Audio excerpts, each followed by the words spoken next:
je vais d'abord vous clarifier, dire les choses comme elles doivent être dites.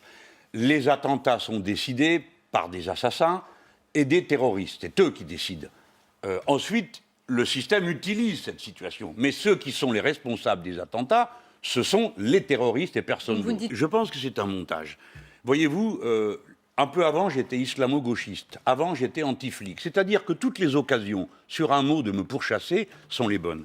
Quand je dis « il y aura », parce que c'est toujours comme ça. Pour vous répondre, je vais reprendre les propos de Matthias Felk, ministre de l'Intérieur socialiste, qui déclarait dans un discours devant les préfets, pas devant ses amis dans un banquet républicain, le 5 avril 2017. Les élections constituent une cible pour des terroristes qui cherchent à déstabiliser le pays. Plus la date de l'élection approche, plus notre vigilance doit être forte. Et Matthias Felk, ministre de l'Intérieur socialiste, en avril 2017, dit « N'oublions pas qu'en 2012, les tueries de Toulouse et de Montauban sont intervenues en pleine campagne. » Donc, pourquoi n'a-t-on pas fait un procès de complotisme à Matthias Felk? Alors, Bernard Cazeneuve, lui, démontrait ce que moi je dis. Quand ce type d'événement a lieu, c'est immédiatement exploité pour créer de l'émotion, de l'angoisse et montrer du doigt les musulmans. Bernard Cazeneuve disait, lui, il accusait Marine Le Pen et François Fillon d'exploiter sans vergogne la peur et l'émotion à des fins exclusivement politiciennes. Ont-ils raison ou pas? La semaine dernière, sur France Inter, a été interrogé un spécialiste, M. Jérôme Fourquet, de l'agence IFOP, qui dit, lui, oui, c'est vrai, ça a fait changer la première fois 4% de vote et la deuxième fois 8%. Mais, dit-il, il faut relativiser. J'admets qu'on relativise, mais enfin, on parle dans le premier cas d'1,5 million de suffrages et dans le deuxième de presque 3. Donc, changer 3 millions de suffrages ou 2 millions de suffrages, pardon de vous dire que ça a une importance dans une élection. Vous ne dites pas qu'un système est à l'origine de cet agenda d'attaque. Pourquoi dirais-je une chose pareille? Ce n'est pas vrai.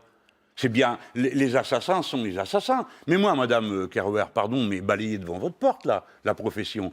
Parce qu'en 2012, sur l'affaire de l'assassin Mera, c'est pas moi qui ai inventé que c'était un agent du renseignement intérieur. C'est M. Bonnet, ancien directeur des services de renseignement, qui a dit que M. Mera était un de ses agents. Il a été immédiatement démenti par celui qui était directeur des services à ce moment-là, M. Squarcini. Donc, puisque le directeur avait démenti, pourquoi les autres journaux ont-ils éprouvé le besoin, pendant une semaine, de revenir sur cette affaire et de s'interroger?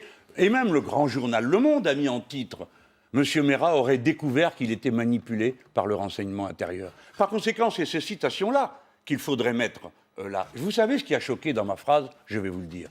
C'est que certains, notamment du printemps républicain, n'ont pas supporté que je dise que tout ça sert à montrer du doigt les musulmans. Parce qu'ils sont dans une attitude d'hystérie par rapport aux musulmans. Et donc, là, vous voyez comme vous faites, Madame Kerouer, je le comprends. Mais alors, on analyse chacun de mes mots. Alors, j'ai été prof de français. Ça me permet de tenir le choc. C'est un montage qui est fait contre moi. Parce que je dis nanana, nanana, nanana.